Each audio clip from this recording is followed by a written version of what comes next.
그땐 저도 많이 힘들었어요. 이 친구가 맨 처음에는 너무나도 이 미루는 습관 때문에 성적이 많이 내려가는 상황이었고, 이걸 어떻게 할까 고민하다가 어떻게 보면 저희의 원서의 키포인트였죠. 공부 이외에도 갈 수 있는 길이 많이 있다. 그러면 한국의 고1 학생이 다투를 찾아와서 카라치를 가고 싶습니다 하면 해주실 수 있나요? 충분히.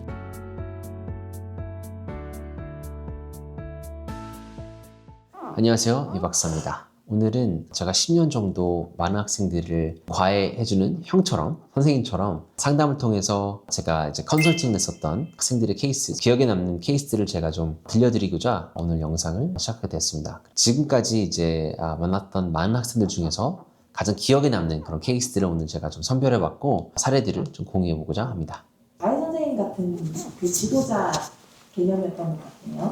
그렇죠. 멘토 역할을 많이 해줬던 것 같습니다. 학생들이 저랑 대화하는 게 좀 편하다고 생각을 하나 봐요. 저도 이제 학생들을 대할 때도 편안한 마음으로 대하고 있고. 그럼 궁금한 게 실제로 집에 가서 컨설팅을 하고 매주 만나서 이렇게 과외 선생님처럼 케어해 주시는 건가요? 그때 당시에는 이제 스카이프가 있었을 당시라 스카이프나 줌으로 제가 이제 썼던 적도 있고 직접 방문해서 학생들을 카운슬링 해준 적도 많이 있어요. 그때도 이제 상해에서 국제학교 다녔던 한국 학생들, 홍콩 인터내셔널 스쿨 다니는 홍콩 학생들, 이런 친구들이 주로 저의 학생, 카운슬링 했었던 학생들이었습니다.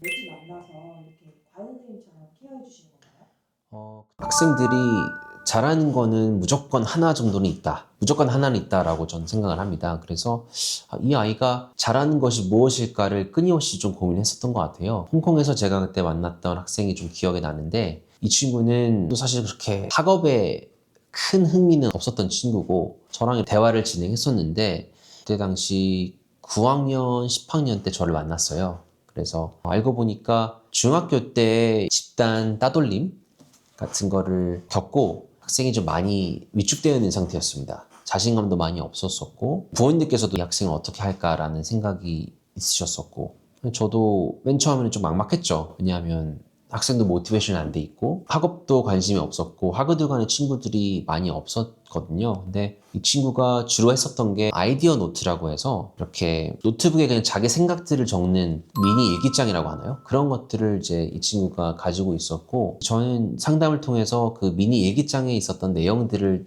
학생과 대화를 많이 하기 시작했습니다. 그래서 중학교 때 따돌림 받은 내용도 사실 그 노트를 통해서 저희가 볼 수가 있었고 근데 이제 보니까 이 친구가 노트에서도 이렇게 애니메이션처럼 그림을 좀 형상하더라고요. 그러면은 이제 미술이나 이런 쪽에 관심이 있는가? 그래서 일단 9학년 때부터 수업 설계를 아트 쪽으로 많이 국제학교에서도 제가 요청을 드려서 미술 관련된 수업을 많이 저희가 진행을 했었고 천부적인 소질이 있었던 친구는 아니었어요. 이 친구가. 그러나 일단은 자기가 있었던 아픔이나 이런 것들을 어떻게 보면은 이 미술이나 이 아이디어 노트를 통해서 많이 승화를 시켰더라고요, 이 친구가. 그래서 그런 부분들을 우리가 최대한 한번 살려보자. 그 포인트를 잡고 교내에서도 스트리트 아트라고 해서 밖에 나가서 벽화를 그리고 하는 그런 액티비티를 이 친구가 10학년 때부터 계속 진행을 했습니다. 그걸 통해서 동아리를 작게 3명의 학생들로 만들고 그 친구들은 이 친구가 중학교 때 따돌림 당했을 때도 옆에 있었던 친구들이에요. 그래서 편안하게 이 친구가 그 친구들과 이렇게 친해질 수 있었고 오랫동안 제가 이 친구와 한 2년 반 정도 작업을 하면서 미술 관련된 플랜을 같이 이제 좀 짜기 시작했습니다. 그럼에도 이제 다른 학업은 좀 많이 미흡했어요. 그렇지만 이 친구가 애니메이션 쪽도 관심이 있는지 저희가 파악해보기 위해서 관련된 영상이라든지 아트워크를 저희가 공유를 해줬고 실제로 애니메이션에 관심을 갖게 되었고 픽사 이런 회사들에서 진행하는 영화 이런 것들을 이제 많이 시청하기 시작했습니다. 그래서 그걸 토대로 이 학생이 그 원서 작업을 심도 있게 진행을 했었고 그 과를 이제 가장 유명했던 캘리포니아 아트 스쿨에 넣어서 그때 이제 좋은 결과를 낼 수 있었던 것 같습니다. 그래서 사실 해외 대학 원서 작업은 지난번 영상에 말씀드렸다시피 공부만 잘하는 친구들이 성공하는 건 아니에요. 그래서 이 친구가 어떤 스토리를 가지고 있고 그 스토리들을 예를 들어 이 친구는 아픔을 아트로 승화시킨 케이스라고 저는 생각을 합니다. 그래서 어떤 스토리 메이킹이 이 학생의 원서를 읽는 입학사정관들의 마음을 울리지 않았나라는 생각이 들고 각자 고유의 어떤 이런 스토리들이 있을 겁니다. 그게 굳이 아픔이 아니더라도 내가 정말 관심 있는 부분에서 어떤 하나의 social problem, 이슈 이런 것들을 포인트를 잡고 그 부분들을 어떻게 해결했는지에 대한 스토리가 명확하게 좀 기재가 된다면 성공적인 원서가 되지 않을까라는 생각이 듭니다. 그래서 일단은 그 홍콩에서 있었던 친구가 가장 좀 기억에 남고 그렇습니다.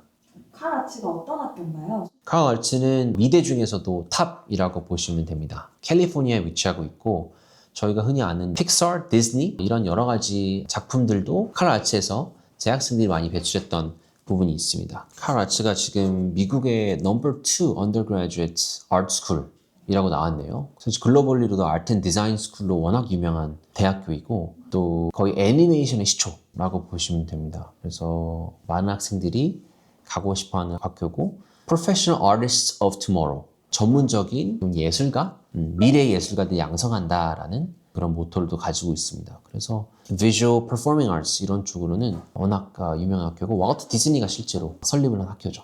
파슨스랑 또 다른 거죠?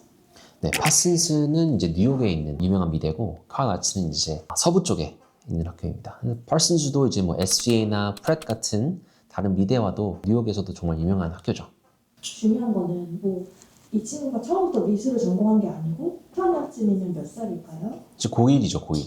고1 때 미술을 시작한 거잖아요. 그렇죠. 고1 때 시작해서 정말 그 강점을 살리고 뾰족하게 해서 카라치까지 갈 수 있었다는 게 되게 흥미롭네요. 맞습니다. 그래서 미대 같은 경우는 포트폴리오가 중요해요. 그래서 좀 더 심층적으로 미술 작품들을 15개에서 20개 정도를 이제 제출하게끔 되어 있습니다. 그래서 그 부분도 이제 워낙 준비를 탄탄하게 했었고, 저희는 이제 보통 이제 컨셉, 이 학생의 어떤 스토리 메이킹을 어떻게 할지에 대한 논의를 많이 했었던 것 같습니다. 그러면 한국의 고1 학생이 닥터유를 찾아와가지고 카라치를 가고 싶습니다 하면 해주실 수 있나요? 일단은 미술에 어떤 재능이 없더라도 관심 있는 분야인가? 관심 있다면 충분히 상담을 통해서 진행시킬 수 있지 않나 싶습니다. 공부 이외에도 갈 수 있는 길이 많이 있다라는 거죠. 근데 공부는 기본적으로 하면 좋겠죠. 왜냐하면 이런 미대나 여기서도 이제 어느 정도의 기본 영어 실력이나 이런 것들은 공인 시험 점수를 통해서 받고 있기 때문에 기본적인 부분만 된다면 충분히 노려볼 만한 대학교다라고 생각합니다. 유패는 어떤 얘기예요? 그때는 저도 많이 힘들었어요. 이 친구가 맨 처음에는 너무나도 이 미루는 습관 때문에 성적이 많이 내려가는 상황이었고 사실 미국 입시에서도 가장 중요한 부분이 이런 성적 관리인데 이걸 어떻게 할까 고민하다가 미루는 친구들의 특성은 완벽주의 기질이 있다는 겁니다. 완벽주의 기질이 있으면 사실 시작을 못해요. 시작을 못하면 과제들이 계속 밀리게 되고 계속 밀리게 되면 성적이 안 나오게 되고 성적이 안 나오게 되면 학생이 점점 더 자존감이 낮아지고 포기하는 상황까지 이르게 됩니다. 그래서 이 부분의 첫 번째 스텝은 일단은 완벽주의 기질을 인정하는 것이에요. 이 학생도 내가 완벽주의 기질이 있구나. 완벽주의 기질이 있고 왜 과제를 내가 계속 미루는지를 좀 파악하는 게 중요했었고 이 친구와는 이제 흔히 저희가 포모도로 테크닉이라고도 하죠. 실제 이제 쿠팡에서도 보면 이 시계가 있습니다. 그래서 시간을 어떻게 내가 쓰는지를 비주얼적으로 봐야 돼요. 그래서 그 포모도로 시계를 저희가 샀습니다. 그래서 매일 과제를 할 때 줌을 켜놓고 제가 봤어요. 과제 하는지 안 하는지. 15분 정도. 그 과정을 한 3개월, 4개월 정도 매번 거쳤습니다. 15분 동안 저는 아무것도 안 했어요. 아무것도 안 하고 그냥 이 친구가 하는지 안 하는지를 줌 너머로 본 겁니다. 그래서 15분 동안 맞추고 쉬고 15분 동안 하고 쉬고 이걸 반복하다 보니까 이 친구가 15분 정도의 집중력은 생기더라고요. 그래서 그걸 토대로 이 친구가 실제로 자기와 같은 집중력을 잘 못하는 친구 내지는 과제를 많이 미루는 친구들 대상으로 자기가 겪었었던 이 과정을 브이로그 형태로 남겼습니다. 그래서 그걸 실제로 제가 이제 카메라를 켜고 유튜브를 찍듯이 이렇게 그냥 대화하듯이 오늘 하루 포모도로 테크닉을 하면서 집중력을 내가 어떻게 키웠는지를 브이로그 형태로 남겼고 이거를 이제 자신의 개인 프로젝트로 만들었어요. 그래서 실제로 자기와 동일하게 같은 고충을 겪고 있는 친구들 대상으로 캠페인을 만들었고 그걸 교내에서도 다른 학생들에게도 이제 보여줬고 그게 이제 어떻게 보면 저희의 원서의 키포인트였죠. 그래서 어떻게 내가 이 perfectionism 그리고 procrastination 완벽주의와 자꾸 미루는 습관을 좀 개선시키게 됐는지를 하나의 프로젝트로 만들어서 전공은 이 친구는 사회학을 갔습니다. 저랑 똑같은 사회학을 전공을 택했었고 이 프로젝트를 위주로 많이 개발시켰던 기억이 있고 낮아 있는 성적을 개선시키고 그리고 내가 이 부분 전화위복했다는 스토리가 어떻게 보면 입학 사정관들에게 좀 신선하게 다가왔던 것 같습니다. 그래서 오히려 성적은 낮아. 성적은 낮은데 내가 XYZ 이런 액션을 통해서 어떻게 극복했는지를 저희가 잘 어필한 케이스 같습니다. 그래서 이 친구도 정말 이제 UPenn Sociology Major College of Arts and Science로 입학을 했었던 기억이 나고 이 친구는 이제 인턴십을 시킹하는 걸로 지금 알고 있고 대학원을 또 고려하고 있는 것 같아요. 저와 비슷한 좀 트랙을 가지 않을까 하는 생각이 듭니다.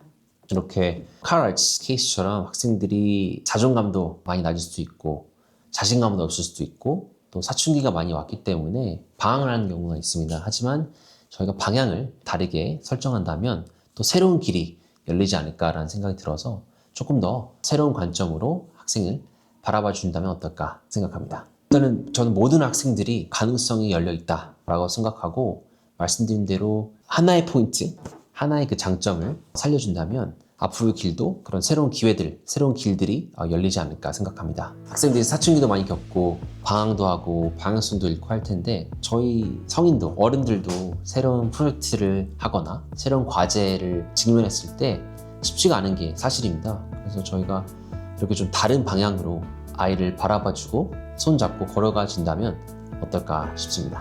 많은 분들께서 질문해 주시는데 궁금한 사항 있으면 댓글이나 제 이메일로 언제든지 보내주시면 감사하겠습니다. See you next time.